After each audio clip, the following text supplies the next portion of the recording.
The Fairview incident, a morning briefing.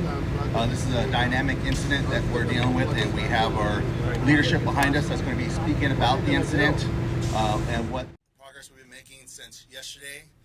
We'll have the incident commander, Josh Jansen, speaking, Riverside County Sheriff's Sergeant Brandy Swan speaking, Emergency Management Department, Shane Reichart, and we also have present here today our leader, Chief Bill Weiser from the CAL FIRE Riverside County Fire Department, and from the Hemet Fire Department, Eddie Sell. So we're going to get started. We're going to hold all the questions towards the end. We'll let them do their speaking portions of it, and we'll come back and do a Q&A. So we're going to start off with Chief Jansen, Incident Commander. Good morning, everybody. My name is Josh Jansen. I was assigned as the initial incident commander and worked through the night as the incident commander.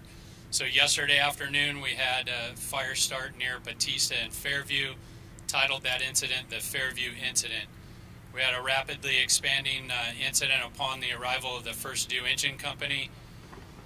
This fire was moving in an opposite direction that it would normally do on a typical day this time of year. So instead of a diurnal southwest wind, it was actually coming out of the east and pushed that fire to the west down Avery Canyon. That fire burned rapidly through Avery Canyon, injuring one civilian and unfortunately taking the lives of 2 additional civilians in that canyon. We grew the incident rapidly through the incident command structure and quickly made the determination that we would need to order the Riverside County Fire All-Hazard Incident Management Team. That's a Type 3 incident management team in which I am one of the incident commanders as well. We were very successful on obtaining the resources needed to provide suppression efforts on the fire. We have worked continuously through the evening, putting in control lines and suppressive efforts for perimeter control, structure defense, and life safety measures. Right now, we have been successful in obtaining our requested resources for today's day shift, and those resources will be coming in this morning for a 0700 operational briefing. No critical resource needs have been outstanding. We have fills on all.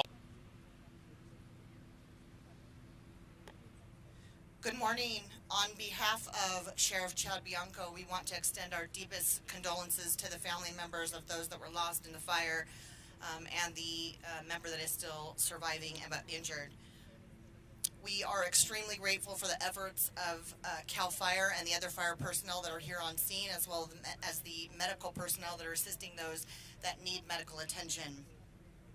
We want you to know that we are in unified command with many agencies, first and foremost CAL FIRE, who we are working extremely closely with for evacuations in the area. The current grid of evacuations is south of Stetson, north of Cactus Valley Road, west of Bautista Canyon, and east of State Street. Those will remain with hard evacuation orders in place. There are also additional road closures that are being assisted by our agency as well as the California Highway Patrol and Hemet Police Department, and we are working in unified command with all of those. We are bringing in additional resources from our agency all over the county to assist with extra patrol in the area from the areas in which family members and residents and community had to leave abruptly and weren't able to secure their home as they normally would. So we are vigorously patrolling those streets and those areas in order to protect those, and also looking for any additional people that need assistance in the event that they are helpless. We ask that you take these evacuation orders and the evacuation warnings very seriously. As you know, fire changes very quickly, and we could go from evacuation warning into an evacuation order very, very quickly. So the schools also, from what we understand, are closed today in the Hemet Unified School District. So in case you're just finding this out, there's no school for the children in Hemet Unified School District due to the fire. Thank you. Good morning. The County Emergency Management Department is working with various county and city agencies as well as the Hemet Unified School District. We are supporting the incident and an unrelated weather-caused power outage in the city of Hemet. The evacuation center has been established. It is at Tockwitz High School. The address is 4425 Titan Trail in the city of Hemet. Evacuees can bring their small animals to that location, and the County Animal Services Department will assist them with those small animals. As Sergeant Swan mentioned, all schools within the Hemet Unified School District are closed for the day. The school district will be communicating with their families and students and advising them of any updates to that school closure.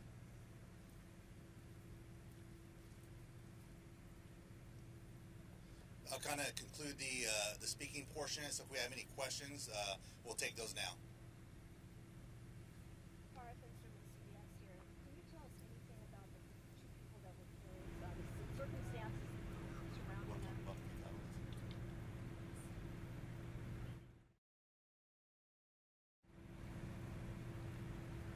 So the question was asked about some details on the 2 fatalities, and it appears right now that those individuals were attempting to flee the area and were overcome by the fire that made the run through the canyon mentioned previously.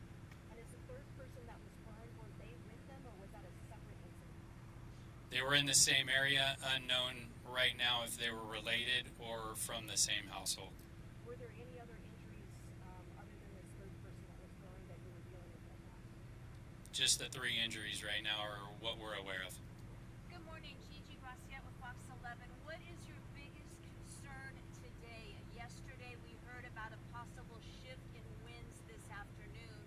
And what do you want people to know who live in the area of the fire or who might be in danger? So our biggest concern today is what I previously mentioned, was this fire burned differently than it normally would on a given day. It burned the complete opposite direction of what it should do.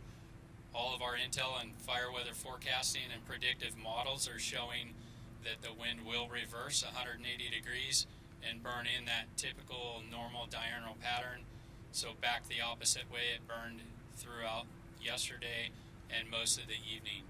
So perimeter control and the life safety of the residents that are not heeding to the evacuation warnings and orders, those are primary, that they need to not only get out for their safety, but also get out and be out of the way so rescuers, both law enforcement and fire, can get in and do their job. Is there, Tony Ginyard, NBC4 News, is there an area of greatest concern this morning, and does that area shift depending on what the weather does for you during the day? Fire's only 5% contained, so you can consider that a threat on 95% of the fire. Do you have anybody that speaks Spanish for us? Can you give us a quick brief? Not currently. What's How and how quickly did the flames move toward the homes and the people who were killed, and what was the challenge in trying to prevent that from happening? So the challenge was what we've been talking about for years, the unseasonably dry fuel conditions that are beyond their drought-stricken state, and what we call in alignment. The fire was in alignment with the canyon, with the wind and the topography, so everything lined up for a critical rate of spread at that given time in that canyon. And then that coupled with the drought-stricken fuels, their dry nature in that canyon in alignment is what allowed that fire to rapidly expand and overcome some of the citizens. So it just moved too fast, right? You said you think the people who were deceased were trying to flee the fire. Can you be more specific about that? I mean, were they found in a yard? Did they have belongings with them that it looked like they were trying to take with them?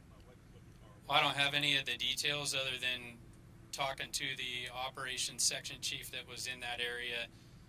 Was led to believe that they were attempting to get out. That's all the details I have right now. And law enforcement may want to speak to that more, but I don't have any other details. Sergeant Swan, do you have any more details on that? You guys are the coroner too. It's really early in the investigation. It's extremely hot in the burn zone, so we are unable to process the scene at this time until it cools down a little bit based upon the fire and the ashes. And so we're containing the scene, and then we will start processing the first thing this morning.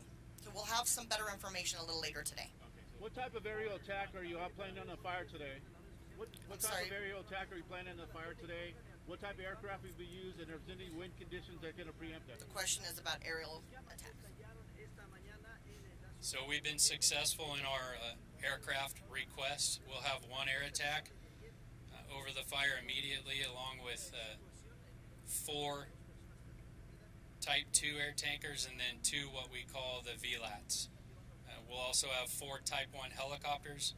All of those resources have been requested as an early up, which puts them on assignment up and over the fire by 0800. We don't predict any weather conditions that will preclude any aerial assault on the fire.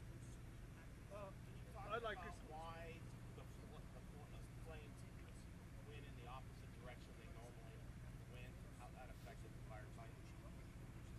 So that was a atypical wind pattern that was blowing out of the east, pushing to the west due to the high pressure that's been over the area. I'd like to thank the officer that drove up the canyon and warned us and let us know so that we could get out in time. I'd like to thank him, but I'd also like to know, when do you predict we'll be able to get back to our homes? So it is a priority of us to get the residents back into their home. We know how much of the inconvenience that is to the residents, but we also have an obligation to keep them safe. There are many factors that go into that safety. So without proper defensible space and clearance, there's those issues of reignition. Certainly with the change in the wind and moving that back through that system, there's also power grid issues with potential charge lines, power lines that are in the area, drought-stricken trees, fire-damaged trees. There's a lot of things that have to be cleared before we can rule that safe to put the homeowners and residents back into that area. So a day, 2, 3 week, what? Anything? Yeah. So, like Chief Jansen was saying, that it's going to take some time. Their safety is number one concern, so we don't have the information at the time. What I tell residents is that anticipate being out of there for at least 4 to 5 days, if not longer. Again, our number one concern is getting those structures that are in there right now protected, and the safety for our personnel and for law enforcement. At this time, we're going to conclude the press briefing, but these gentlemen and ladies will be here available to take any questions individually. Thank you.